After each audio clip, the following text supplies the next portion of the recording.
आदरणीय दर्शकहरू, हामीले नेपालको एक चर्चित अर्थशास्त्री तथा पछिल्लो पटक अर्थमन्त्री र नेपाल सरकार र बाह्य दात्री निकायका विभिन्न अङ्गहरूमा बसेर लामो झन्डै 50 वर्षभन्दा लामो व्यावसायिक र राजनीतिक करियर समेत पनि पुरा गर्दै रहनुभएका र पछिल्लो पटक अर्थमन्त्रीबाट हट्ने बित्तिकै फेरि अमेरिकाका लागि राजदूतका रूपमा नियुक्त हुनुभएका डाक्टर युवराज खतिवडासँग विगतदेखि वर्तमानसँग र आगामी दिनमा समेत नेपाललाई कसरी समुन्नत बनाउन सकिन्छ भन्ने विषयमा अर्थ राजनैतिक दृष्टिकोणका हिसाबले र वैयक्तिक पाटाहरू समेतलाई जोडेर कुरा गर्दै आएका छौँ। आज हामीले कुरा खास गरिकन 2071-72 सालतिर केपी ओली तात्कालीन नेकपा एमालेको अध्यक्ष भइसक्दाखेरि डाक्टर खतिवडा र तात्कालीन पार्टी अध्यक्ष केपी ओलीका बीचको सम्बन्ध कसरी जोडियो र त्यसदेखि यता आउँदाखेरि अर्थ मन्त्रालयको कार्यभार सम्हाल्नेदेखि राजदूत नियुक्तिको प्रकरणसम्मका कुराहरूमा आज चर्चा गर्नेछौँ। डाक्टर साहब, कार्यक्रममा पुनः स्वागत छ यहाँलाई। हस्, धन्यवाद।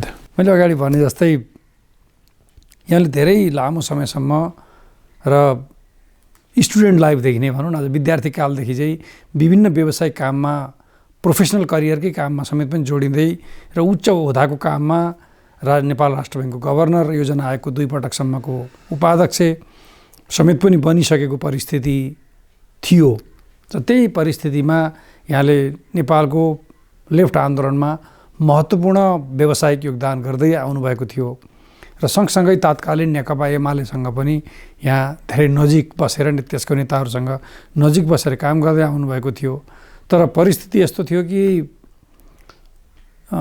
झन्डै 65-66 सालसम्मतिर आइपुग्दाखेरि पार्टी तात्कालीन नेकपा एमालेका नेताहरू भनेको माधव नेपाल, झलनाथ खनाल, वामदेव गौतमहरू मात्र हुन्। केपी ओली अब झन्डै किनारा लागे भन्ने जस्तो खालको आम पर्सेप्सन बनेको बेला केपी ओली फेरि अनेक आफ्नो शारीरिक बिमारपनका बावजुद पनि नयाँ राजनीतिक दृष्टिकोण लिएर अगाडि आउनुभयो र पार्टीको अध्यक्ष पनि निर्वाचित हुनुभयो पछिल्लो समयमा र पछिल्लो पटक गठबन्धन सरकारको प्रधानमन्त्री बन्नुभयो र हाल उहाँ एउटा स्थायी सरकारको प्रधानमन्त्री बन्नुभएको छ। यस परिवेशमा जुन 70-71 आउँदा अथवा कति बेलातिर आउँदाखेरि यहाँ र तात्कालीन पार्टी अध्यक्ष केपी ओलीका बिचको सम्बन्ध त्यति निकट बन्न पुग्यो? धन्यवाद शुभजी। मैले नेकपा एमाले, नेकपा माले रहँदै नेकपा मालेको भातृ सङ्गठन अनि राष्ट्रव्यूहमा आबद्धता जनाएको हुँ र पार्टी भूमिगत रहेकै बेला पनि बुद्धिजीवी परिषदमा सङ्गठित हुँदै आएको र नेताहरूको बारेमा सामान्य जानकारी त त्यसबेला रहने नै भयो, भूमिगत कालमै रहेका नेताहरू भए पनि। खास गरी प्रगतिशील प्राध्यापकको फाँटमा पनि मैले अलिकति काम गर्ने अवसर पाएँ प्राध्यापनमा रहँदा। पछि कर्मचारी भएपछि कर्मचारीको फाँटबाट पनि तत्कालीन नेकपा माले सम्बद्ध कर्मचारी युनियन नजिक रहेर पनि काम गरियो र पछि 2046-47 को जनआन्दोलन ताका म पिएचडी गर्दै थिएँ। पिएचडीबाट फर्किएपछि नै जब पार्टी पनि भूमिगतबाट बाहिर आयो, तत्कालीन महासचिव मदन भण्डारीसँगको भेटघाट, त्यही सन्दर्भमा केपी ओली, माधव नेपालहरू सबैसँगको भेटघाट खास गरी 48 सालदेखि नै मेरो सुरु भएको र त्यो गर्दै जाँदाखेरि 5औं महाधिवेशनका दस्तावेजहरूमा कतिपय अवस्थामा पार्टीका विचारहरू नजिकबाट हेर्ने र आर्थिक क्षेत्रमा के गर्नुपर्छ भन्ने धारणा पनि राख्दै म आएको हुँ। पार्टीको 6औं र 7औं महाधिवेशनमा नेकपा एमालेको आर्थिक नीति भन्ने भरतमुनि अधिकारीले जे किताब प्रस्तुत गर्नुभयो त्यसको मस्यौदामा म सहभागी थिएँ र त्यसको मस्यौदाकार पनि भएको कारणले र म चाहिँ पेसाको हिसाबले जागिरमै रहेको हुनाले म बाहिर निक्लेको थिइनँ। तर वैचारिक रूपमा मैले पार्टीका ती दस्तावेजहरूमा पनि उल्लेख्य योगदान गरेको हिसाबले सबैले मलाई चिन्ने स्थिति हुन्थ्यो। पार्टी खुला संसदीय प्रणालीमा आइसकेपछि संसद दलको नेताहरू, संसद दलमा रहेका सदस्यहरू, मान्य सदस्यहरू सबैले कुनै न कुनै अवस्थामा मसँग अहिलेको आर्थिक स्थिति कस्तो हो, यसमा प्रतिपक्षी दल नेकपा एमाले कस्तो भूमिका निर्वाह गर्नुपर्ने हो भन्नेमा बारम्बार छलफल बहस गर्नुहुन्थ्यो। तत्कालीन प्रतिपक्षी दलको नेता श्रद्धेय मनमोहन अधिकारीले पनि धेरैचोटि बोलाएर यस्ता विषयमा मसँग छलफल पनि गर्नुभएको छ। त्यसो हुनाले पार्टीको लागि त्यो मानेमा केपी ओलीकै लागि पनि म नयाँ मान्छे होइन। पार्टीको 7औं महाधिवेशनसम्म आउँदा केपी ओलीले अब अध्यक्षात्मक प्रणालीमा जानुपर्छ पार्टी भनिरहँदा, बहुपदीय प्रणालीमा जानुपर्छ भनिरहँदा यो बेला भएको छ र भन्ने हामीलाई लाग्थ्यो। तर त्यसपछि क्रमशः उहाँका एजेन्डाहरू पार्टीमा स्थापित हुँदै गए। पार्टीको लोकतान्त्रिकरणको प्रक्रिया 29-30 सालदेखि यताकै केपीको इतिहास हेर्ने हो भने त्यसपछि पार्टीको आन्तरिक संरचना कस्तो हुनुपर्छ भन्ने विषय र राष्ट्र निर्माणका विषयमा केपी ओलीका विचारहरू प्रखर रूपमा अघि बढ्दै आए। उहाँ अलि माझिँदै परिष्कृत हुँदै र चाहिँ राष्ट्रलाई नै नेतृत्व दिने तहसम्म आइपुग्नुभयो। 8औं महाधिवेशनसम्म आइपुग्दा त्यो प्रष्ट भइसकेको थियो। त्यसो हुनाले 9औं महाधिवेशनमा केपी ओलीलाई सर्वसम्मत अध्यक्ष बनाए हुन्छ भन्ने धारणा हामी राख्न थालिसकेका थियौँ। भलै प्रतिस्पर्धा भयो र प्रतिस्पर्धाको बिचमा उहाँले जित्नुभयो। त अब पार्टी जुन बेला औपचारिक रूपमा भूमिगतबाट बाहिर आयो त्यो बेलादेखि हेर्ने हो भने पार्टीका आधिकारिक नेतृत्वलाई मैले चाहिँ मेरो वैचारिक रूपमा सहयोग गर्दै आएको हो। चाहे त्यो मदन भण्डारी महासचिव हुँदा होस्, चाहे त्यो माधव नेपाल हुँदा होस्, चाहे त्यसपछि झलनाथ खनाल अध्यक्ष हुँदा होस् र या त्यसपछि केपी ओली हुँदा होस्, पार्टीको एउटा वैचारिक तहमा र खास गरी पार्टीको आर्थिक नीति निर्माणमा योगदान गरेको मान्छे हो भनेर सबैले मलाई त्यो स्वीकार्नु भएको स्थिति हो र उहाँले अध्यक्षको जिम्मेवारी लिइसकेपछि स्वाभाविक रूपमा त्यो हुने नै कुरा भयो। त्यसरी जोडिया। तर म अलिकति पृष्ठभूमिमा पनि फेरि जान चाहौँ। मैले नेपाल राष्ट्र ब्याङ्कको गभर्नरको जिम्मेवारीको अन्तिम तहमा पुगिरहँदाखेरि अब के भन्ने विषयहरू आउँथे। त्यो बेला अलि धेरै सघन छलफल केपी ओलीसँग पनि हुन्थे मेरा र चाहिँ अब त्यो चाहिँ महाधिवेशन भइसकेको थिएन। त्यो अगाडि नै अबको पार्टी नेकपा एमाले कसरी अघि बढ्नुपर्छ, कस्ता आर्थिक नीति सोच लिनुपर्छ भन्नेमा धेरै बहस हुन्थे। कतिपयमा कुरा मिल्थे होला, कति मिल्दैन थिए।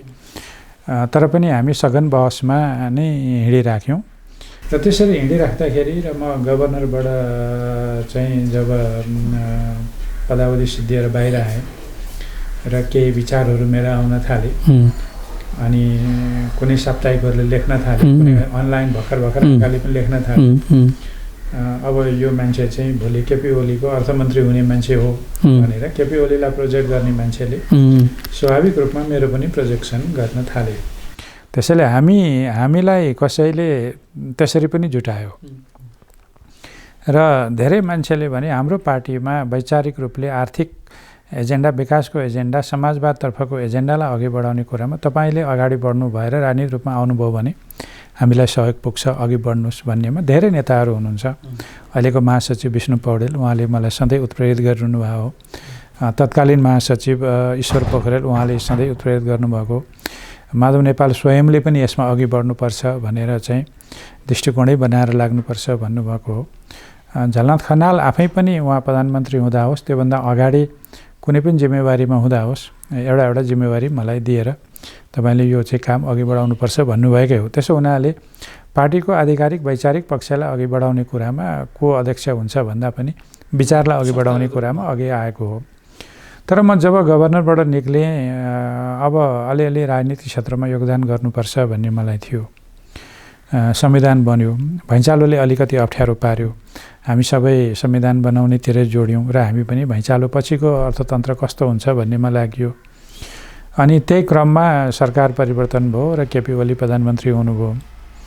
उहाँ प्रधानमन्त्री भएपछि विष्णु पौडेल अर्थमन्त्री रहनुभयो र मलाई उहाँहरू दुवैजनाले तपाईँ अब सरकारमै बसेर, बाहिरबाट होइन भित्रै बसेर सहयोग गर्नुपर्ने हो, राष्ट्रिय योजना आयोगको उपाध्यक्षको जिम्मेवारी लिनै पर्ने हो, तपाईँहरूले लिनै पर्छ अब भनेर भन्न थाल्नुभयो।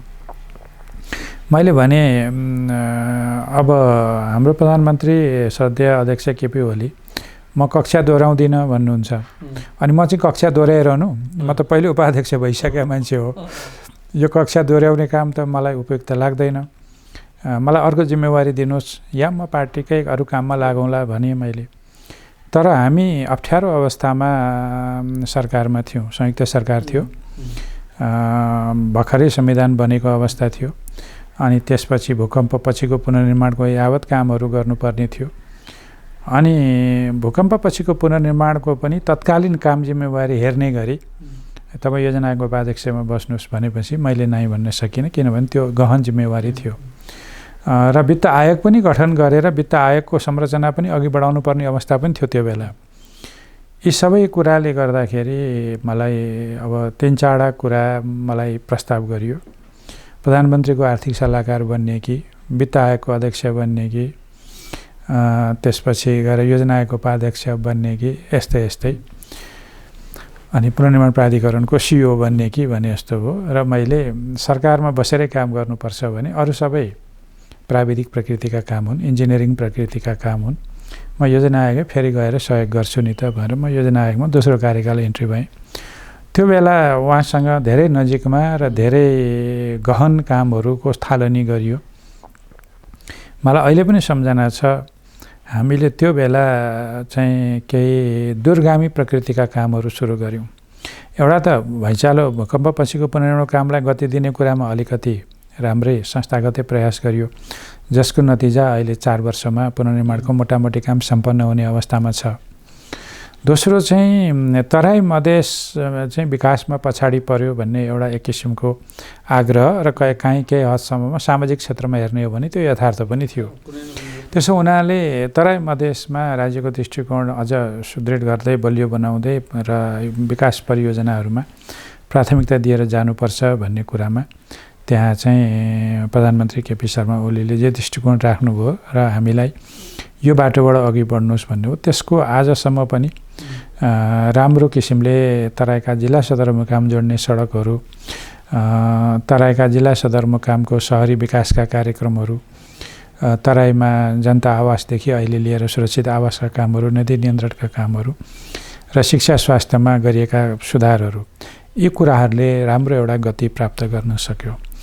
त्यो मानेमा विकासको दृष्टिकोणमा केपी ओली अब्बल हुनुहुन्छ र उहाँले देखाएका कुराहरूलाई कार्यक्रममा रूपान्तरित गरेर कार्यान्वयन गर्न सजिलो हुन्छ, किनभने ती ठोस कार्यक्रमहरू हुन्छन्।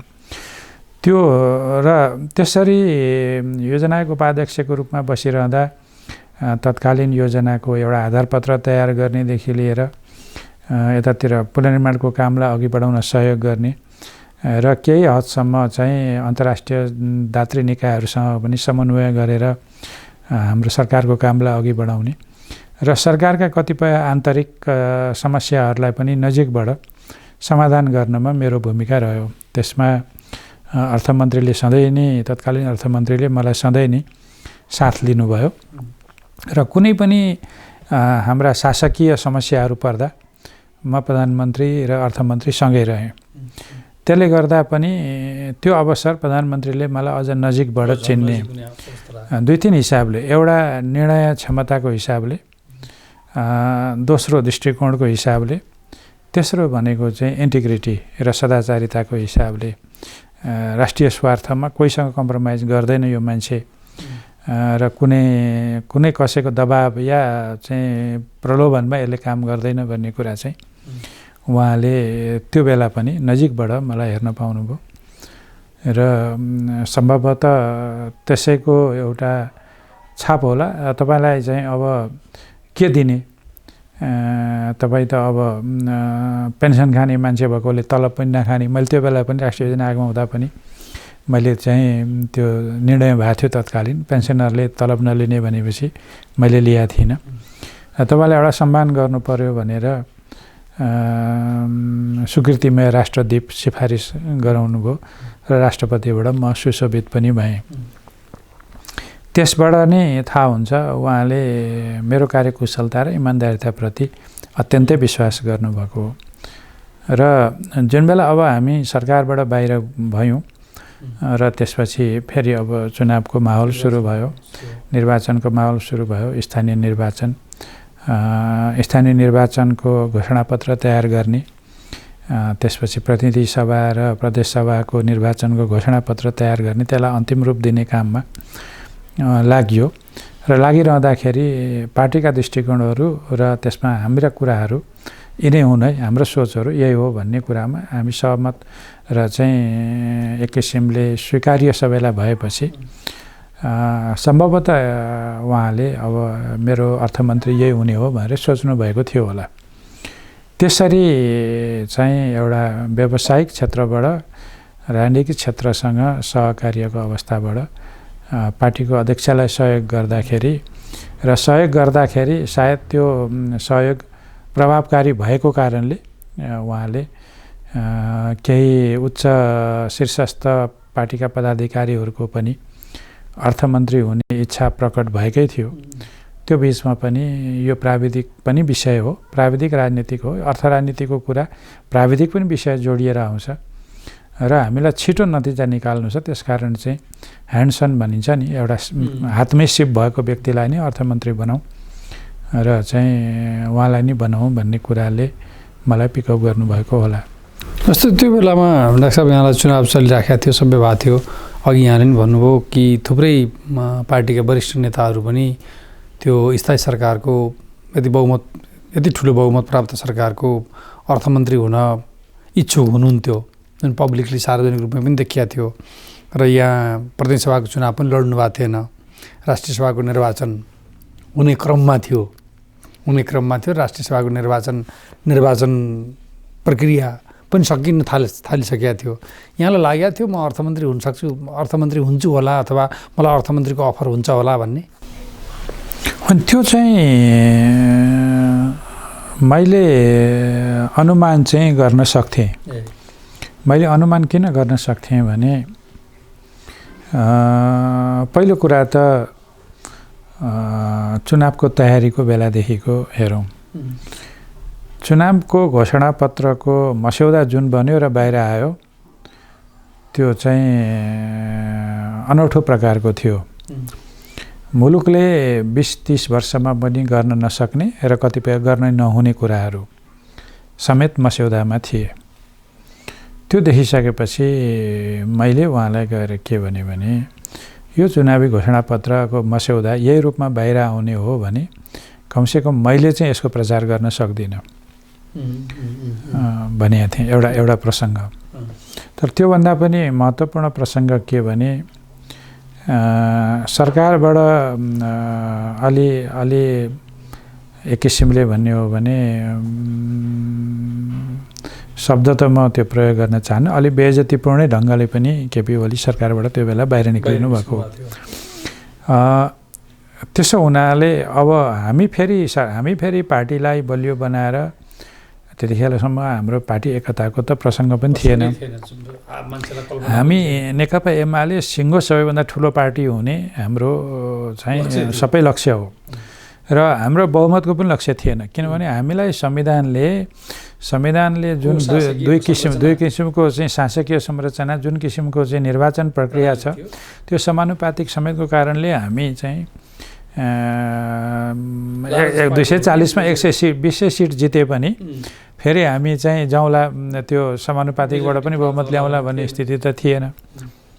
त्यस्तो अवस्थाबाट हामी पार्टीलाई माथि लैजाने भनिरहँदाखेरि हामी अत्यन्त धेरै हाम्रा आर्थिक अब संविधान बनेपछि हाम्रो विकासको मात्रै एजेन्डा हो भन्नेमा सबै डिस्कोर्समा म केपी ओली नजिकै बसेर काम गरेँ। 71 सालपछि प्रायः सबै कुराहरूमा पार्टीका सरकारमा पुग्दाखेरि हामी के गर्छौँ भन्ने एउटा हाम्रो सानो कार्यदल उहाँको अध्यक्षतामै बनेको पनि थियो।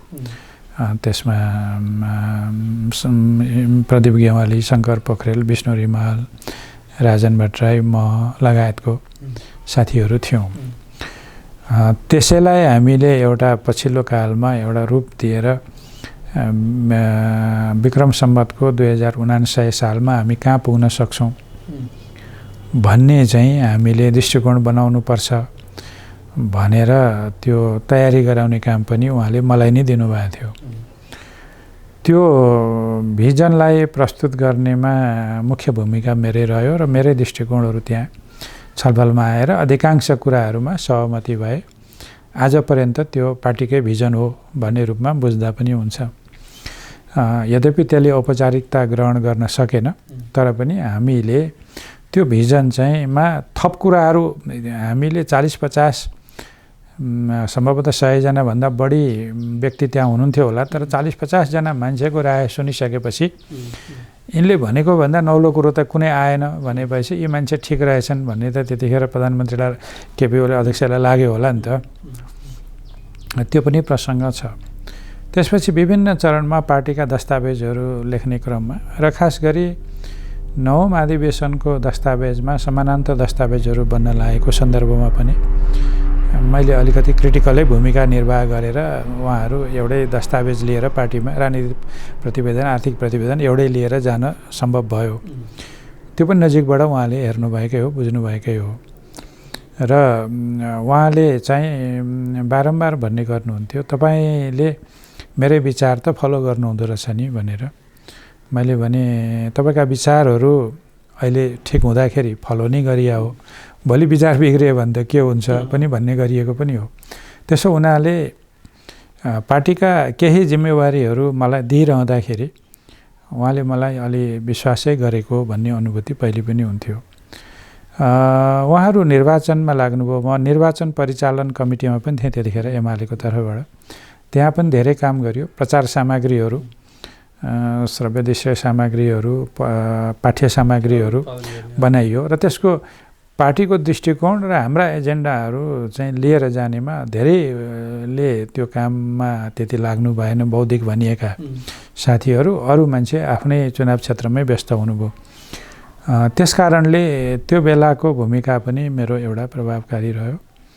र त्यसपछि त्यसै बिचमा चाहिँ चिनिया कम्युनिस्ट पार्टीको 19औं कङ्ग्रेसमा यो चाहिँ चिनको नयाँ दृष्टिकोण सहितको उहाँहरूले एउटा विश्वका लिडरहरूलाई बोलाएर आफ्ना एजेन्डाहरू, विकासका एजेन्डाहरू, उहाँहरूको राजनीतिक भिजन प्रस्तुत गर्न चाहनेमा नेकपा एमालेको तर्फबाट हाम्रो अहिलेको अध्यक्ष केपी शर्मा ओलीलाई निमन्त्रणा थियो। उहाँले हामी सबै चुनावमा लागेछौँ, तपाईँ जानुहोस् भनेर मलाई पठाउनु भएको थियो र म नेकपा एमालेको प्रतिनिधित्व गरेर त्यहाँ गएँ। त्यो बेला पनि अलिअलि असन्तुष्टि भयो। यो पार्टीको विदेश विभागलाई पनि थाहा भएन, विदेश विभागको मान्छे पो जानु पर्थ्यो, अध्यक्षले चाहिँ सट्टै उसलाई पो पठाएछन्। त्यो असन्तुष्टि त्यो बेला पनि आयो। अनि म जहिले पनि म चाहिँ पद माग नगर्ने तर दिएको जिम्मेवारी पालना गर्दा विवादमा हुने, आजपर्यन्त यो छँदैछ। अनि गएँ। त्यो मलाई एउटा राम्रो अवसर थियो। विश्वका 110 मुलुकका राजनीतिक पार्टीहरू त्यहाँ आएका थिए र त्यहाँ हाम्रो बोल्ने कुरा त केही पनि थिएन, तर पनि लबिङहरू र अलिकति अन्तर्राष्ट्रिय अरू पार्टीहरूसँगको भाइचारा यसो कुराकानी गर्नलाई मौका त्यो उहाँले दिनुभएकै थियो। र अब निर्वाचन सकिएपछि र निर्वाचनको क्रममा हामीले चाहिँ तत्कालीन नेकपा माओवादीसँग चुनावी तालमेल गरिसकेपछि अब पार्टी एकताका आधारहरू कस्ता नीति कार्यक्रमबाट हामी एक हुन सक्छौँ, कस्ता कुरामा हाम्रा फरक मत रहन सक्छन्, यस्ता कुराहरूमा पनि निरन्तर छलफलमा सहभागी हुँदै नै आएको हो। र जब उहाँले प्रधानमन्त्रीको शपथ लिनुभयो, शपथ लिनुभन्दा अगाडि चाहिँ धेरै मन्त्रीहरूको बारेमा छलफल हुन्थ्यो, नजिक बसेर सुनिन्थ्यो पनि, कतिपय ठाउँमा आफ्नो राय पनि दिइने गरेकै हो। तर उहाँ अर्थमन्त्रीको बारेमा बोल्नुहुन्थेन, कहिले पनि अर्थमन्त्रीको बारेमा बोल्नु भन्नु भएन। सम्भाव्य मान्छेहरू यी हुन् भन्नुहुन्थ्यो, तर कसैको नामलाई त्यो अग्रपन्थीमा राख्नुहुन्थेन। अनि अनुमान मैले गर्थेँ सायद उहाँले अर्कै मान्छे सोच्नुभयो होला भनेर। पछि चाहिँ क्रमशः जब 2 जना मात्रै मान्छे उहाँले सुरुको मन्त्रीमण्डलमा राख्नुभयो र अरू राख्नु भएन। त्यसपछि पार्टीभित्र केही छलफल टुङ्ग्याएर आउने होला, सम्भवतः मेरो नाम पनि आउन सक्छ भन्ने लाग्थ्यो। तर त्यो चाहिँ एउटा सामान्य अनुमान मात्रै हो। पार्टीको ठुला नेताहरू हुँदाहुँदै आफूले अपेक्षा गर्नु पनि भएन र कोही नेता मन्त्री हुने र मलाई राज्य मन्त्री बनाएर राख्ने कि भन्ने जस्तो पनि उहाँहरूको प्रस्ताव थियो। भलै त्यसमा मलाई त्यो स्वीकार्य हुन्थ्यो हुँदैन थियो एउटा कुरो हो, तर त्यो प्रसङ्ग पनि आएको थियो र धेरैले राज्य मन्त्री चाहिँ हुन्छ भन्ने अनुमान गर्दै थिए। तर उहाँले पछि स्पष्ट भन्नुभएको छ, त्यो त मलाई पछि मात्रै थाहा भयो। युवराज कतिवटा मन्त्री सरको जिम्मेवारी सम्हालिसकेको, योजनाको उपाध्यक्ष हुँदै मन्त्री सरको जिम्मेवारी दिएको, गभर्नर भइसकेको मान्छे, यति लामो अनुभव भएको मान्छेलाई क्याबिनेटभन्दा बाहिर राखेर के मन्त्री बनाउने? तपाईँहरू सबैलाई राज्य मन्त्री चाहिँ स्वीकार्य हुने, मन्त्री चाहिँ स्वीकार्य नहुने पनि हुन्छ, मन्त्री बनाउने भन्नुभएछ। र त्यसरी त्यो पनि मैले त मन्त्री बनेपछि मात्रै थाहा पाएको हो। त्यसरी मैले अर्थमन्त्रीको जिम्मेवारी लिएँ र अर्थमन्त्रीको जिम्मेवारी दिइरहँदाखेरि उहाँले धेरै कुरा मलाई भन्नुभएको थियो। पहिलो कुरा, मैले जे प्रस्तुत गरेका थिएँ हाम्रो तत्कालीन नेकपा एमालेको विकासको दृष्टिकोण, तपाईँले त्यो बेला लेख्नुभयो, अब कार्यान्वयन गर्ने जिम्मा तपाईँको हुन्छ। यतिका धेरै समस्या छन्, हामी कहाँ छौँ, हामीले कहाँ पुग्नुपर्ने छ, त्यो तपाईँले सार्वजनिक गरेर अनि त्यसको जगबाट चाहिँ हामीले खोजेको, अब तत्कालीन हामीले जनताको बहुदलीय जनवादकै आर्थिक नीति कार्यक्रम, त्यो बेलासम्म पनि हामी पार्टी एकता अन्त्यमा नपुगुन्जेल हामी सबै जबजकै पक्षधर हौँ र त्यसैको आधारबाट हाम्रो आर्थिक नीतिलाई अघि बढाउने, मिश्रित अर्थव्यवस्था नै आधारभूत कुरा भनिए पनि त्यसभित्र राज्यको भूमिकालाई निर्णायक बनाउँदै लैजाने, जनजीविकाका प्रश्नहरू, सामाजिक र आर्थिक असमानताका प्रश्नहरू र हाम्रा अन्तर्राष्ट्रिय सम्बन्धका प्रश्नहरूलाई अझ स्पष्ट गर्दै अघि बढ्ने र कम्युनिस्ट पार्टीको सरकार भए पनि विश्व समुदायमा ग्राह्य हुने, लगानीकर्तामा ग्राह्य हुने, सहायता दिनेमा ग्राह्य हुने, सबै किसिमका वर्गलाई ग्राह्य हुने किसिमले अघि बढ्नुपर्ने चुनौती थियो। त्यसो हुनाले सबैलाई सन्तुलनमा लिएर तपाईँले हिँड्नुपर्ने हुन्छ भन्नुभएको थियो। र अरू चाहिँ कुनै मलाई हिजाबिना काम गर्न सक्ने मान्छे तपाईँ हो। त्यसो हुनाले तपाईँ चाहिँ एउटा चाहिँ निस्वार्थ निर्भीक भएर काम गर्नुहोस्। तपाईँलाई पार्टीले नचाहिने कुरामा दबाब पनि दिँदैन र यसै पनि त्यस्ता दबाब सुन्ने मान्छे पनि तपाईँ होइन। त्यसो हुनाले तपाईँले एउटा स्वच्छ आर्थिक प्रशासन दिनको लागि तपाईँलाई नियुक्त गरेको, अब काम अघि बढाउनुहोस् भन्ने सन्दर्भबाट मैले अर्थमन्त्रीको जिम्मेवारी सम्हालेँ हुँ। त्यसो हुनाले समग्रमा नेकपा माले राजनीतिदेखि नेकपा एमाले हुँदै पार्टी एकताको बिन्दुसम्म आउँदाखेरि नै उहाँ पार्टीको एउटा संस्थागत पक्षमा काम गर्दै आएको नाताले मैले उहाँसँग काम गर्ने अवसर पाएको।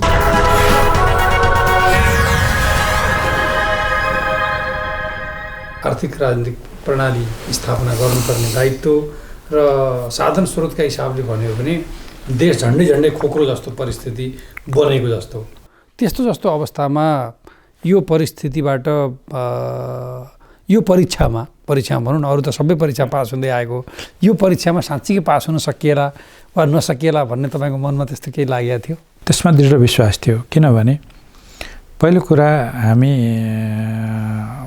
एकदम सहज बहुमतको अवस्थामा सरकारमा थियौँ। हामी व्यावहारिक रूपमा पार्टी एकता भइसकेका थियौँ।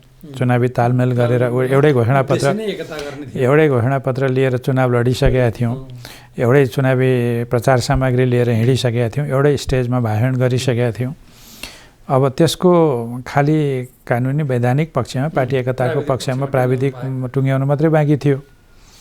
त्यो हुनाले हामी चाहिँ एउटा स्पष्ट विकासको दृष्टिकोण अघि लिएर हिँड्न सक्छौँ भन्ने कुरामा दृढ विश्वास थियो। दोस्रो कुरा, त्यति लामो पार्टीको आर्थिक पक्षमा काम गरेको र चाहिँ ब्युरोक्रेसी पनि बुझेको हुनाले मलाई अरूलाई भन्दा मलाई यो सहज हुन्छ भन्ने कुरामा त हुने नै भयो। तर जति भने पनि जब मैले अर्थ मन्त्रालय सम्हालेँ र अर्थ मन्त्रालयभित्रको व्यथिति जब देखेँ, त्यसपछि चाहिँ झन्डै हरेस खाने स्थिति बनेको हो। झन्डै बाहिर सबै ठिक छ, तर हामी कोही थिति विधि कुनै प्रक्रियाबाट चलिरहेका छैनौँ। र मैले जारी गरेको श्वेतपत्रमा आंशिक रूपमा त्यो झल्किएको पनि छ। सबै त मैले संयम अपनाएरै बाहिर नल्याएको पनि हो। यति धेरै उदाङ्गो पनि पार्नु हुँदैन। लोकतान्त्रिक विधिमाथि नै प्रश्न उठ्छ, लोकतान्त्रिक शासन प्रणालीमाथि नै प्रश्न उठ्छ भनेर एकदम संयमित भएर चाहिँ सीमित कुराहरू मात्रै राखेको। संघीयताको कार्यान्वयनलाई संस्थागत रूपमा अघि बढाउने मेरो एउटा दायित्व हुन्थ्यो। त्यो पुरा गर्नुपर्छ मैले। र म ब्युरोक्रेसीको लामो अनुभव भएको र कानुन निर्माणको विभिन्न तहमा विभिन्न अवस्थामा सहभागी भएको, योजना आयोगको सदस्य हुँदादेखि कानुन निर्माणमा सहभागी भएको मान्छे थिएँ म। र संयोगले के हुन्थ्यो भने कुनै पनि विधेयक समितिको बैठकमा योजना आयोगको सदस्य पनि उपस्थित हुन्छ। 59 सालदेखिको मेरो त्यो अनुभव हो। 2 चोटि योजनाको उपाध्यक्ष हुँदा, राष्ट्र ब्याङ्कको गभर्नर हुँदा पनि त्यो अवसर पाएको हुनाले त्यसको उपयोग गर्न सक्छु र छिटै काम गर्न सक्छु भन्ने थियो। त्यसैले यो संहितालाई संस्थागत गर्ने कुरामा म कसरी अघि बढौँला भन्ने एउटा थियो।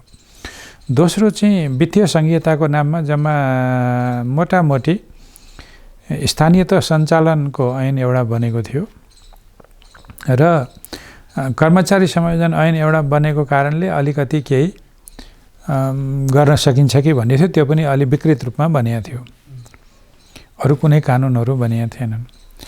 अनि हामीले एउटा तदर्थवादबाट 753 स्थानीय तहमा 1 वर्षको बजेट पठाएका थियौँ। सूत्र पनि खास बनिसकेको थिएन र आधारहरू तयार भएको थिएन। राजस्वको बाँडफाँड कसरी गर्ने, प्राकृतिक साधन स्रोतको बाँडफाँड कसरी गर्ने, आयोजनाहरूको कार्यान्वयन कुन तहमा कसरी गर्ने, एकल अधिकार सूचीका कार्यक्रमको लागि स्रोत कसरी जुटाउने, साझा अधिकार सूचीका कार्यक्रमहरूमा कसरी परिभाषित गरेर आफ्नो जिम्मेवारी तोकेर जाने, अन्तर्राष्ट्रिय सहयोगमा सञ्चालित आयोजना कुन तहमा कसरी सञ्चालन गर्ने, यस्ता यावत प्रश्नहरू मेरो अगाडि थिए। र यी सम्पूर्ण कुरा वित्तीय संहिता कार्यान्वयनको पहिलो खुड्किलो नि यो अर्थमन्त्रीको रूपमा मैले गर्नुपर्ने थियो। त्यो मैले नोट गरेका थिएँ।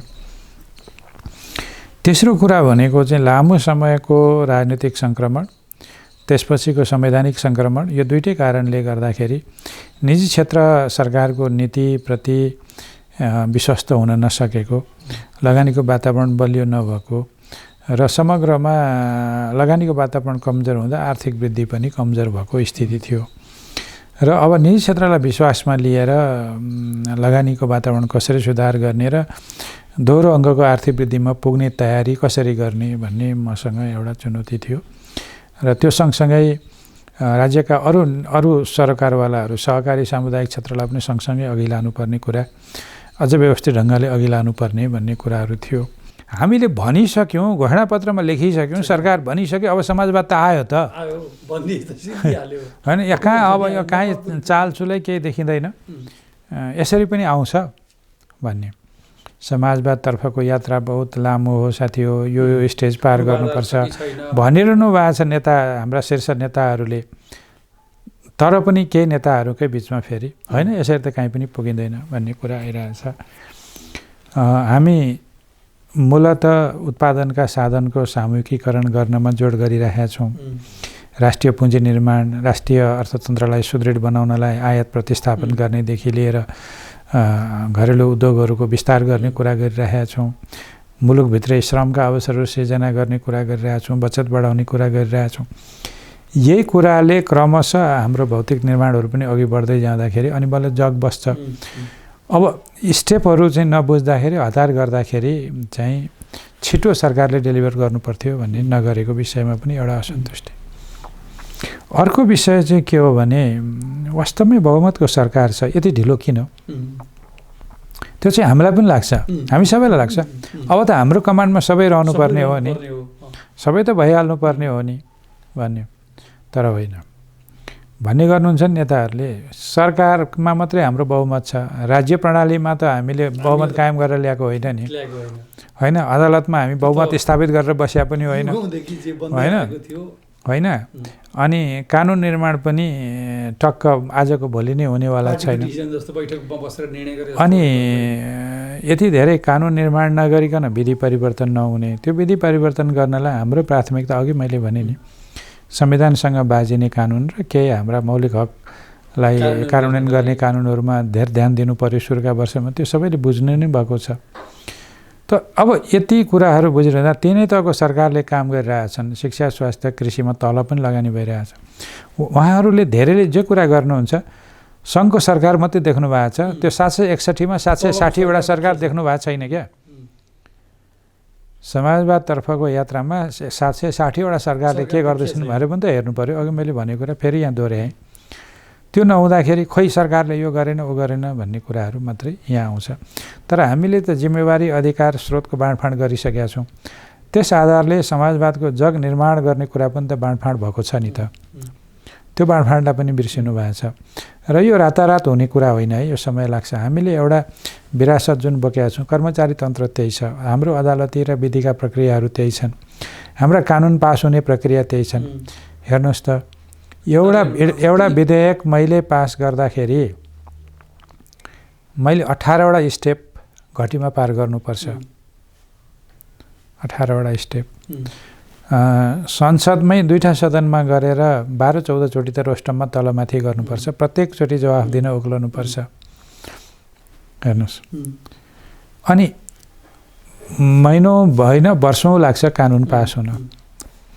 अनि मलाई एक दिन एउटा समितिमा भन्नुभयो किन सरकारले छिटो काम गरेन भनेर। मैले भने काम गर्ने विधेयक त 2 वर्षदेखि यहीँ पेन्डिङमा छ, मैले के गरौँ होइन। त्यसो हुनाले सरकारको काम कारबाहीमा सबै राज्यका सबै निकायले जिम्मेवारी लिनुपर्छ। संसदले आफ्नो जिम्मेवारी कानुन बनाइदिने कुरामा लिनुपर्छ। न्यायपालिकाले न्याय निरूपण छिटो गरिदिनेमा लिनुपर्छ। सरकारले छिटो कार्यान्वयन गर्नेमा लिनुपर्छ। अब एउटा कुनै सडक विस्तारको आयोजनाको विवाद तपाईँले धेरै भन्नै पर्दैन, कलङ्की नागढुङ्गाकै हेरै पुग्छ होइन। गर्छु भनेर मात्रै भएन नि, कानुनी अडचनहरू हुन्छन्। अब त्यहाँ पनि अदालतमा क्षमताका विषयहरू होलान्, त्यहाँ न्यायाधीशहरू कम भएको विषय होला, त्यहाँ कतिपय नयाँ संरचना बनाउनु पर्ने होला। तर त्यही न्यायाधीश नियुक्ति गर्न हामीलाई बेर लाग्ने, संवैधानिक अङ्गको मान्छे नियुक्त गर्न बेर लाग्ने, कानुन बनाउनलाई बेर लाग्ने, निजामती ऐन र नागरिकता ऐनैको विधेयकहरू हेरे अहिले भइहाल्यो नि होइन। अब एउटा सामान्य कर्मचारी समायोजनको प्रक्रियालाई अघि बढाउनलाई कति गाह्रो भएको छ। त्यसो हुनाले यो हामीले सोचे जस्तो छट्ट सबै चिज बहुमत छ भन्ने बित्तिकै सरकारले नै गरिहाल्छ भन्ने विषय चाहिँ हुँदो रहन्छ। अर्को एउटा विषय चाहिँ यो आन्तरिक सरकारकै विषय हो, कमी कमजोरी। मैले तपाईँलाई यो अघिल्लो कुनै बेला टेलिभिजन कार्यक्रममा पनि भनेको थिएँ। सरकारका मन्त्रीहरू चाहिँ मन्त्रालयका लिडर हुन्, प्रशासनिक लिडर हुन्, नेता हुन्। उनीहरूले मन्त्री भएपछि पुरा समय मन्त्रालयको विकास, प्रशासन, सुशासनमै लगाउनुपर्छ। त्यो पार्ट टाइम जब होइन। साथीहरूले अथवा सिनियर लिडरहरूले पार्टीको जिम्मेवारी, त्यो बाहिरका कतिपय जिम्मेवारी, निर्वाचन क्षेत्रको त झनै भारी जिम्मेवारी र सरकार सञ्चालनको जिम्मेवारीको बिचमा बाँडिँदाखेरि समयमा निर्णय नभएका विषयहरू, दोस्रो समयमा निर्णय गर्ने क्षमताका विषयहरू, तेस्रो त्यसलाई सहजीकरण गरिदिन सक्ने कर्मचारी तन्त्रको इमान्दारिता र क्षमताका कुराहरू गाँसिएर आए। यो ठुलो संरचनात्मक समस्या छ। हेर्नुहोस्, त्यसो हुनाले मैले बारम्बार चाहिँ प्रधानमन्त्रीलाई भन्ने गरेको कुरा पनि के हो भने पार्टीको ठुलो जिम्मेवारी भएको मान्छेहरूलाई बढी काम गर्नुपर्ने मन्त्रालयमा राख्नुभयो भने त्यो जिम्मेवारी पुरा हुन सक्दैन है भनेर भन्ने गरेको कारण त्यो थियो। त्यो विषयमा पार्टीले सोच्नुपर्छ। पार्टीमा रहेर सरकारमा जाने हो भने अब अध्यक्षहरूको त कुरा भएन, अरूले चाहिँ धेरै पार्टीको जिम्मेवारी अरूलाई सुम्पिनुपर्छ। हेर्नुहोस्, नभए पार्टी काम त अब अघि बढ्ला, तर सरकार सञ्चालन सरकारले डेलिभरी गरेन, समयमा गरेन भन्ने कुरा प्रभावित हुन्छ। त्यो विषयलाई नहेर्ने कारणले पनि हामी अलिकति अल्मल्याउँ। एउटा संरचनात्मक समस्या छ हाम्रो पार्टीमा, के भने हामी दुईटा स्कुलिङबाट आयौँ। हाम्रा दुईटा स्कुलिङबाट आएको कारणले लोकतन्त्रलाई हेर्ने दृष्टिकोण, समाजवादलाई नै हेर्ने दृष्टिकोण र पुग्ने बाटो, खास गरी समाजवादमा पुग्ने बाटोको विषयमा, त्यसपछि हाम्रा निजी क्षेत्रसँगको सम्बन्धको बारेमा, हाम्रा अन्तर्राष्ट्रिय सम्बन्धको बारेमा, विदेशी पुँजी प्रविधि परिचालन गर्ने बारेमा र कतिपय अवस्थामा रणनीतिक विषयहरूमा पनि हाम्रा बिचमा गम्भीर फरक मतहरू छँदैछन्। ती फरक मतहरूले पनि कतिपय हाम्रा काम कारबाहीलाई अघि बढाउन समस्या पारेको छ। ठिक गलत जे भए पनि एमसिसीको उदाहरण लिएर हेरे पुगिहाल्छ नि, होइन? त्यही एउटा उदाहरण हेरे हुन्छ। अरू कतिपय आयोजनाहरू, कतिपय सुधारका कुराहरू, अनि अलिकति हामीले राष्ट्रिय पुँजी निर्माणमा, राष्ट्रिय पुँजीमा लगानी गर्नेहरूलाई संरक्षित गर्नुपर्छ, निजी क्षेत्रलाई अलिकति प्रोत्साहित गर्ने कानुन बनाउनुपर्छ भन्यो भने यो त सरकारले नै गर्नुपर्ने हो, राज्यले नै नगरी हुँदैन भन्ने एकदम बलियो धारणा आउँछ। राज्यका धेरै दायित्वहरू छन्, त्यसमा निजी क्षेत्र आउँछ भने किन हामी चाहिँ सहकार्य नगर्ने? हामीलाई छिटो काम गर्न हतार हुने, विधि कानुनको साङ्लोले जकडिरहने। मैले हरेकचोटि छिटो दौडिन खोज्दाखेरि विधि कानुनको साङ्लो चाहिँ देखाइरहनु पर्थ्यो। यो परिवर्तन नगरी त्यो हुँदैन है भन्ने कुरामा चाहिँ अब अर्थमन्त्रीले अड्काउँछ। मेरो अभिप्राय के थियो भने यो सरकारमाथि कसैले औँला उठाउन नपाउन्। आफ्नै मतदाताले पहिलो कुरा, संसदमा दोस्रो कुरा, हाम्रा अरू बाहिर संसद बाहिरका निजी क्षेत्रले र अन्तर्राष्ट्रिय समुदायले पनि प्रश्न उठाउन नपाउन्। हामी त्यसरी एउटा शासकीय हिसाबले पूर्णता प्राप्त, राम्रो र चाहिँ क्रेडिबल हुन्छौँ नि हामी, त्यस्तो निर्णय, साखपूर्ण निर्णय गरौँ भन्नेमा लाग्दा अलिकति अर्थमन्त्री अलि ढिलो हो कि भन्ने जस्तो पनि कसैलाई लाग्न सक्यो होला जस्तो मलाई लाग्छ। दोस्रो कुरा चाहिँ कतिपय गर्नु नहुने कुराहरू, असल मनसायले सोचेको छ तर त्यो गर्नु नहुने कुराहरू कहिलेकाहीँ कुनै कोणबाट आउँछन्। सरकारमा विभिन्न लबीका दबावहरू पनि हुन्छन्। यो गर्दा राम्रो हुन्छ भनेर हेर्दा फर्स्ट ह्यान्ड सुरुमा हेर्दा राम्रो इम्प्रेसन पनि दिन्छन्, तर ती तथ्याङ्क र चाहिँ हाम्रो यथार्थमा आधारित थिएनन्, हुँदैनन् थिए। त्यस्तो कुरालाई रोक्नलाई अलि धेरै नै मेहनत गर्नुपर्थ्यो र अर्थमन्त्रीको त्यो जिम्मेवारी पनि हुन्छ। तेस्रो कुरा चाहिँ मन्त्रालयहरूको बिचको समस्या, त्यसमा अर्थ मन्त्रालयसँगको बढी द्वन्द्व अरू मन्त्रालयहरूको। बजेटको समयमा मेरो मन्त्रालयमा बजेट पुग्दै पुगेन, यति उति बजेट चाहिन्छ भनेर मन्त्रीज्यूहरू पाखुरै सुर्काने, पछि खर्च नगर्ने, गर्न नसक्ने, किनभने त्यो त संरचनै हुँदैन। त्यो कुराले चाहिँ पछिसम्म पनि पिरोलिरह्यो। अबको अर्थमन्त्रीलाई पनि त्यसले पिरोल छ। अनि बजेट लग्यो, यहाँ बजेट पुगेन, शिक्षा, स्वास्थ्य, कृषि, पिउने पानीमै बजेट पनि पुग्या हुँदैन, थोरै नै दिया हुन्छ, तर त्यही पनि खर्च हुँदैन पछि। अनि 15-20-25% त खर्चै हुँदैन। अनि के झगडा गरिएछ जस्तो, अनि आफैले भन्नुपर्ने पछि झगडा त गर्नुभयो तर खोइ खर्च गरेको, त्यस्तो स्थितिले अलिअलि कहिलेकाहीँ मन्त्रीहरूको बिचमै, अर्थमन्त्री अलिक छुचो हुनुपर्ने पद पनि हो, सबैको प्रिय हुन सक्दैन।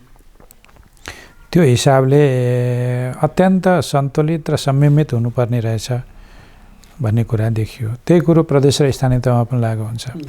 उहाँहरूले असीमित स्रोत मागिरहनु भएको छ, प्रदेशलाई पुगेन भएर, तर उहाँहरूले गरेको खर्च हेर्ने हो भने त्यही 60-70% हो, 60-70% हो। कसैले राम्रो गर्नुभएको छ तर गर्नुभएको छैन। यसको तात्पर्य के हो भने स्रोत चाहिँ लिइहालौँ अनि पछि गरौँला भन्ने, तर स्रोत दिनेलाई स्रोत छैन भन्ने कुरो थाहा हुन्छ, लिनेलाई त्यो दबाब मात्रै दिने कुराले अर्थमन्त्री चाहिँ सधैँ दबाबमा हुन्छ। त्यो सँगसँगै बजेट सिद्धिएको हुँदैन, नयाँ कार्यक्रमहरू, थप बजेट माग्ने प्रक्रिया सुरु हुन्छ। त्यो हुनाले अर्थमन्त्री सधैँ ततर्किएर हिँड्नुपर्ने अनि यो त बाउटो छ भन्ने किसिमको हुने। तर जुन कुरो नहुने कुरा हो त्यो गर्छु भन्यो भने फेरि त्यो अर्थमन्त्री मन्त्री हुँदैन, त्यो पोलिटिसियन मात्रै हुन्छ। त्यो एउटा स्थिति रह्यो। अर्को स्थिति चाहिँ के हो भने धेरै मन्त्रालयको काम कारबाहीमा अर्थ मन्त्रालय हस्तक्षेपकारी जस्तो देखिँदो रहेछ, किनभने त्यहाँ आर्थिक पात्र जोडिन्छ। उहाँले ल्याउने निर्देशिका, विनियम, नियम अथवा मापदण्ड यी सबैमा अर्थ मन्त्रालयले यो मिल्दैन, ऊ मिल्दैन, त्यो मिल्दैन, यो नगर्नुहोस्, ऊ नगर्नुहोस् भन्नुपर्ने हुन्छ। अनि यसै पनि मन्त्री परिषदमा जाने प्रस्ताव अर्थ मन्त्रालयको सहमति बिना जाँदैन र अलि धेरै टसल चाहिँ दरबन्दी सिर्जना र सहुलियत सुविधामा पर्छ। अब त्यो चाहिँ त्यो भोग्नै पर्छ अर्थमन्त्रीले, अरूले पनि भोगेकै होलान्, मैले पनि भोगेँ। सांसदजीहरूको दबाब त अघि मैले भनिहालेँ, त्यो भूमिका नै हामीले रिडिफाइन नगरिकन यो हुँदैन। उहाँहरूलाई जनताको दबाब छ, हामीलाई संहितालाई त्यो स्पिरिटबाट जान सकिँदैन भन्ने दबाब छ। त्यो हिसाबमा पनि सांसदहरूको आकाङ्क्षालाई अर्थमन्त्रीले कसरी सम्बोधन गर्ने भन्ने विषय चाहिँ एकदमै जटिल छ। अर्को विषय चाहिँ यो राजस्व प्रशासन हो। अब छुट दियो, सहुलियत दियो, सबै खुसी हुने। अब छुट सहुलियतका कुरालाई मुलुकको आर्थिक हित विपरीत हुने गरी दिन नसकिने, अनि त्यसमा खाइपाइ आएको पाइएन भन्ने अलिक ठुलो असन्तुष्टि खाइपाइ आएको नपाउनेहरूको देखिन्थ्यो। त्यो आज पर्यन्त छ। र अलिअलि अब के भने राजस्व प्रशासनमा खेल्छु भन्नेहरू, आर्थिक प्रशासनमा खेल्छु भन्नेहरूलाई चाहिँ अलि कडा अर्थमन्त्री चाहिँ सधैँ घाँडो हुँदो रहेछ। एउटा त्यो पनि मैले महसुस गरेको छु। त्यसपछि एउटा चाहिँ अर्थमन्त्रीको स्टेक होल्डर धेरै हुने हुनाले निजी क्षेत्र भनेको एउटा एकै नासको होइन, त्यहाँ त व्यवसायीहरूको समूह हो। त्यहाँ एकदमै राम्रा र असल व्यवसाय गर्नेहरू हुनुहुन्छ, त्यहाँ ठिकैको व्यवसाय गर्ने हुनुहुन्छ, त्यहाँ कोही अर्को धन्दा अरू नै किसिमको धन्दा गर्नेहरू पनि व्यवसायमा हुनुहुन्छ। तर सङ्गठन त साझा छ। अनि सङ्गठन साझा छ, आएपछि उहाँहरूले गुनासो लिएर आउनु परिहाल्यो। अनि असल मनसायले त गर्नुभएको हो, तर हाम्रो बिचमा असन्तुष्टि भयो भन्ने उहाँहरूको कुरा र अर्थमन्त्रीले उहाँहरूलाई सबैलाई खुसी पार्न नसक्ने अवस्था। त्यो हुँदा उहाँहरूको पनि भोटकै राजनीति, फेरि मतै जितेर आउनुपर्ने, अनि त्यसले गर्दाखेरि पपुलिस्ट हुनुपर्ने उहाँहरूलाई पनि। तर गर्नु नहुने कामहरूमा दबाब पनि कहिलेकाहीँ निजी क्षेत्रका साथीहरूबाट पनि आउने। अनि गरौँ, त्यो गर्नु उपयुक्त छैन राष्ट्रको लागि, नगरौँ, अलि यो निजी क्षेत्र मैत्री भएन भन्ने आरोप आउने। त्यो चाहिँ फेरि कुनै व्यक्ति विशेषले, सबैले होइन, व्यक्ति विशेषले त्यो भन्ने। त्यस्ता आरोपका बिचमा पनि अर्थमन्त्री हिँड्नुपर्छ। अर्को एउटा चाहिँ के हो भने अब तिमीहरू त कम्युनिस्ट सरकारको अर्थमन्त्री, तिमीहरूले राज्यको सबै स्रोत चाहिँ पैसा बाँडेरै सिद्ध्याउने हो कि अनि ऋणै मात्रै बोकाएर छोड्ने हो कि? धेरै सोसलिस्ट भनेका मुलुकहरूले अन्त्यमा त्यो ऋण बोकाएर छोडे, पतन भए। तिम्रो चाहिँ के पारा हो भनेर सोध्ने अन्तर्राष्ट्रिय समुदाय। त्यसको चपेटोमा पनि अर्थमन्त्री पर्छ। त्यसैले अन्तर्राष्ट्रिय समुदायलाई पनि खुसी पार्नु, निजी क्षेत्रलाई पनि समुदाय पार्नु, संसदलाई पनि खुसी राख्नु पर्यो, पार्टीका आदर्श सिद्धान्त पनि कार्यान्वयन गर्नु पर्यो, अनि कानुन विधि पालना गरेर सुशासन पनि कायम गर्नु पर्यो। यी सबै कुरामा सन्तुलन ल्याउने काम चाहिँ अर्थमन्त्रीको चुनौतीपूर्ण काम हुन्छन्। त्यसलाई चाहिँ फुकी तौली समयमित भएर जानुपर्छ। त्यति नै कुरा हो। डाक्टर साहबले यो कुरा गर्दाखेरि अन्तिममा यहाँले पाएको जिम्मेवारीकै हिसाबले धेरै कुरा डिस्क्लोज सायद गर्न यहाँले साङ्केतिक रूपमा त गर्नुभयो, गर्नु अहिले सान्दर्भिक पनि थिएन होला कि पछिल्लो समयमा तपाईँले अर्थमन्त्रीबाट हट्ने परिस्थिति जसरी निर्माण भयो कि जो मुलुकले वा देशले र आम देशको समृद्धि चाहने मान्छेले त्यो कुरा कल्पना गरेका थिएनन् कि यो प्रधानमन्त्री र अर्थमन्त्री अरू जो फेरिए पनि प्रधानमन्त्री अर्थमन्त्री 5 वर्ष फेरिन्नन् भन्ने कुरामा एउटा ठुलो समुदाय आशावादी थियो। खैर परिस्थिति अर्को निर्माण भयो र पार्टीभित्रको सङ्क्रमणकालले नै यो परिस्थिति निर्माण गर्यो। तर पछिल्लो पटक यहाँ जुन राजदूत अमेरिकाका लागि राजदूत हुनुपर्ने परिस्थिति निर्माण भयो र आफै पनि यहाँ अब म बाहिर यति लामो समय बाहिर बसेको, अब बाहिर जान्न देशभित्रैबाट कन्ट्रिब्युसन गर्छु भन्ने परिस्थिति, त्यो अत्यन्त छोटो समयमा अर्थमन्त्रीबाट हट्नु, आर्थिक विशेष सल्लाहकार हुनु, फेरि त्यसबाट पनि अर्को जिम्मेवारीमा जुन यो कूटनैतिक क्षेत्रको जिम्मेवारीमा जानुपर्ने। यद्यपि कूटनैतिक क्षेत्र यहाँका लागि नयाँ विषय रहेन, किनभने लामो समय अन्तर्राष्ट्रिय दात्री निकायहरूसँग काम गरेको, त्योसँगको ल्याङ्ग्वेज के हुन्छ, बडी ल्याङ्ग्वेज के हुन्छ, गेस्चर के हुन्छ, कसले बोल्दाखेरि कुनको अर्थ के लाग्छ भन्ने कुरा यहाँका लागि नयाँ विषय भएन। अरू फ्रेस एम्बेसडरहरूलाई जस्तो नहोला भन्ने आशा गर्छु म। तर यहाँले जुन स्वीकार गर्नुपर्ने परिस्थिति आयो नि, त्यो यहाँका लागि कति रुचिकर थियो कि यो हो पार्टीको जिम्मेवारी हो, यसलाई पुरा गर्नुपर्छ भन्ने तहको थियो? होइन, मैले पहिलो कुरा त सम्भवतः नेपाल राष्ट्र ब्याङ्कको गभर्नरको नियुक्तिदेखिका अथवा त्योभन्दा अगाडि म राष्ट्रिय योजना आयोगको उपाध्यक्ष हुँदादेखिका, अझ त्योभन्दा अगाडि भन्ने हो भने अर्थ मन्त्रालयमा सुरेन्द्र पाण्डेको बजेट बनाइरहँदाखेरि आर्थिक सल्लाहकारमा बसिरहँदादेखि यी सबै पार्टीले दिएका जिम्मेवारीबाट सुरु भएको हो। यो उहाँलाई मैले सहयोग गरेँ बजेट बनाउन। अप्ठ्यारो स्थिति थियो, 25 दलको सरकार थियो, 25 दलको 25वटा दलको नीति कार्यक्रमको मस्यौदा गरेर 25 दललाई चित्त बुझाएर सुरेन्द्र पाण्डेको बजेटको आधार नीति कार्यक्रम मैले पास गराएको। त्यो मैले आज भन्नुपर्ने हुन्छ। त्यो पार्टीले म संयुक्त राष्ट्रसम्म काम गरिरहेको मान्छेलाई बोलाएर दिएको जिम्मेवारी हो र मैले त्यो जिम्मेवारी पाउन साथ फर्केर आएँ। त्यसपछिका गभर्नरका जिम्मेवारी, राष्ट्रिय योजना आयोगको अर्को जिम्मेवारी, अर्थमन्त्रीको जिम्मेवारी, राष्ट्रिय सभामा मनोनित भएको, यी सबै पार्टीले मलाई दिँदै आएका जिम्मेवारी हुन्। मेरो योग्यता, क्षमता, इमान्दारिता, कार्यकुशलता सबै हेरेर नै त्यो जिम्मेवारी दिएको होला भनेर मैले त्यो जिम्मेवारीलाई इमान्दारितापूर्वक र कुशलतापूर्वकै म भन्छु निर्वाह गर्दै आएँ। म राष्ट्रिय सभा मेरो कार्यकाल 2 वर्ष पुगेपछि मेरो स्वाभाविक रूपमा बहिर्गमन त्यहीँबाट हुने हो। मैले आफैले इच्छाले ड्र गरेको चिठा 2 वर्षको कार्यकाल तोकिएपछि मैले मेरो कार्यकाल त्यहीँ आफैले सीमा लगाएकै हुँ।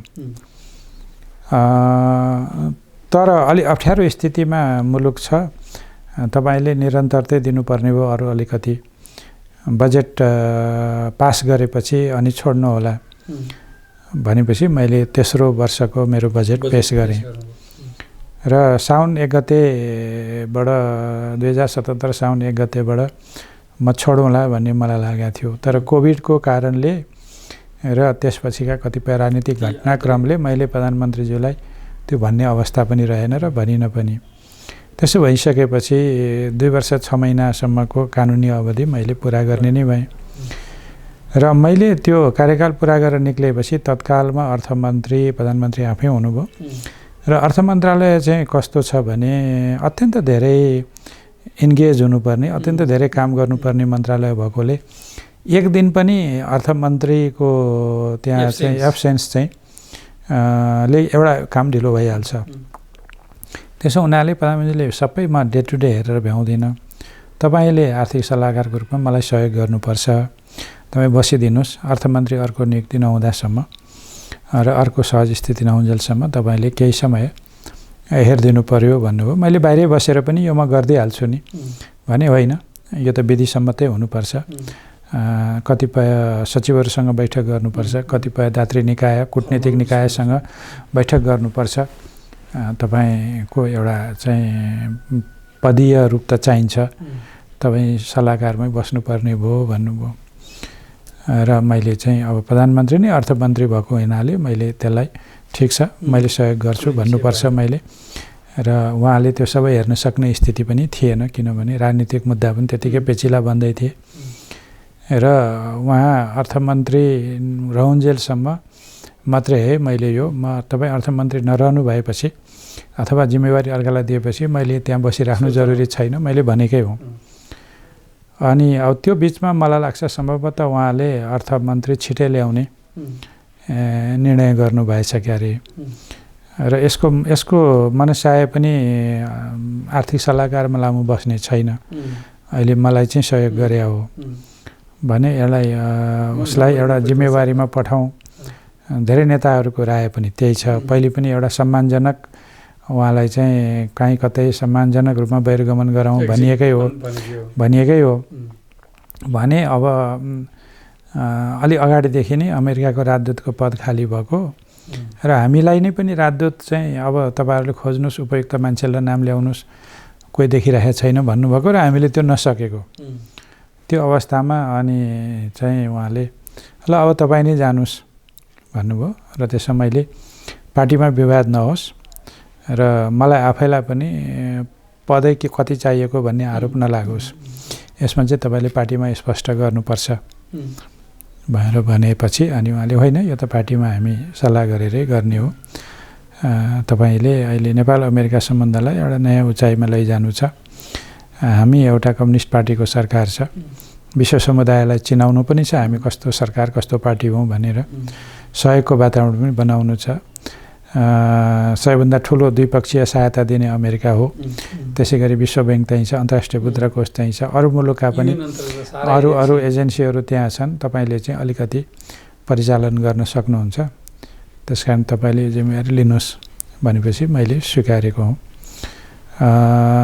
कूटनीतिको क्षेत्रलाई नजिकबाट हेरेँ हौँ, आर्थिक कूटनीतिमा अध्ययन गरेकै छु मैले र अब राजनीतिकोमा त अब दुई तीनटा अनुभवले पनि काम गर्छ। एउटा हाम्रो राष्ट्रिय सुरक्षा नीतिको मस्यौदादेखि सुरक्षा नीति पास गर्दासम्म सुरक्षा परिषदको सदस्यको हिसाबले मेरो योगदान रहेको छ। त्यो मानेमा राष्ट्रिय सुरक्षा नीति हाम्रो परराष्ट्र नीतिको एउटा आधारभूत कुरा हो, त्यो बिर्सिने कुरो भएन। दोस्रो चाहिँ द्विपक्षीय कूटनैतिक कुराहरूमा चाहे त्यो चीनसँग होस् चाहे त्यो भारतसँग होस्, प्रधानमन्त्रीले मलाई नजिक राख्नै भएको छ। तपाईँलाई स्मरण गराउँ, उहाँ प्रधानमन्त्री नहुँदै तत्कालीन भारतीय विदेश मन्त्री सुषमा स्वराज आउँदा पनि म त्यो डायलगमा थिएँ होइन। अघि नै भने चिनिया कम्युनिस्ट पार्टीको त्यो कङ्ग्रेसमा पार्टीको तर्फबाट मैले प्रतिनिधित्व गरेर उनीहरूसँगको कूटनैतिक सम्बन्धलाई पनि हेरेकै हुँ। अमेरिकीहरूको सँगको कूटनैतिक सम्बन्धमा त सधैँ हामी एमसिसीकै माध्यमबाट पनि छलफल गरिराखेकै हौँ र बाँकी सबै मुलुकहरूसँग चाहिँ विकास सहायता परिचालन र आपसी सहयोगको बारेमा व्यापारदेखि लगानीदेखि सहायता परिचालन र श्रमकै सन्दर्भमा पनि विभिन्न पदमा हुँदाखेरि मैले काम गरिसकेको। गैर आवासीय नेपालीहरूको त त्यो विधान बनाउने मस्यौदा समितिमै बसेर काम गरेको। त्यसो हुँदाखेरि श्रमका विषयमा गैर आवासीय नेपालीको सम्बन्धमा, सहायताको सम्बन्धमा, सुरक्षाको सम्बन्धमा, लगानी व्यापारको सम्बन्धमा, पर्यटनको सम्बन्धमा, श्रमको सम्बन्धमा जानकारी लिइसकेपछि र आफै ह्यान्ड्स अन भइसकेपछि अब खालि त्यसलाई संस्थागत रूपमा विधिवत रूपमा राजदूतको रूपमा गर्ने काम मात्रै त बाँकी रह्यो नि। त्यो भएर मैले अब यो पार्टीको निर्णय यही हो, सरकारको निर्णय यही हो र पार्टीमा स्वीकार्यता छ भने त्यसलाई मैले अब प्रधानमन्त्रीले दिएको जिम्मेवारी मैले सम्हाल्ने हो भनेर सम्हाल्न लागेँ हुँ। जेस्ट चाहिँ त्यति हो। जस्तो यो त्यति धेरै डाक्टर साहबको रुचिको विषय चाहिँ थिएन। मेरो रुचिको विषय अब रुचिको विषय त उहाँ 2063 सालमा अहिलेको प्रधानमन्त्री उप प्रधानमन्त्री सहित परराष्ट्र मन्त्री हुँदा उहाँले तपाईँ कुनै मुलुकको राजदूत हुनुपर्छ भन्दा त्यतिखेर अरुचि राखेको हुँ। मलाई कार्यकारी भूमिकामा दिनुहुन्छ, सरकारले पठाउँछ, कार्यकारी भूमिका निर्वाह गर्ने हो। विदेशै बस्ने हो भने त म अलि संयुक्त राष्ट्रसङ्घकै जबमा जान्छु नि, अफर आइरहेको छ भने हुँ र मैले त्यही अन्तर्गत हिँडेको पनि हुँ। त्यसो हुनाले मेरो धेरै लामो समयसम्म चाहिँ कूटनीतिक सेवामा त्यति धेरै रुचि होइन। तर पछिल्लो चरणमा मैले एउटा राजकीय भूमिकाका अरू कुराहरू अब विकासे भूमिकाहरू सबै र प्रशासनिक भूमिकाहरू निर्वाह गरिसकेपछि कूटनीतिक भूमिका पनि एकचोटि हेरौँ न त भन्ने हिसाबले हेर्ने हो भने चाखै विषय भएको छ अहिले। त्यसलाई मैले स्वाभाविक रूपमा चाखको विषय नै मानेको छु। हस्, यहाँको यो राजदूतको कार्यकाल पनि अर्थमन्त्रीबाट जसरी विधायक यहाँ बाहिर आउनुभयो र धेरै मानिसहरूका लागि र एउटा स्वाभिमान मानिसहरूका लागि गर्व गर्ने विषय भयो, त्यस्तै गरी यो द्विपक्षीय सम्बन्ध वा कूटनैतिक क्षेत्रमा पनि यहाँ सफल हुनुहोस्। त्यसका लागि यहाँलाई धेरै धेरै धन्यवाद। मेरो पनि धेरै धन्यवाद। हस्।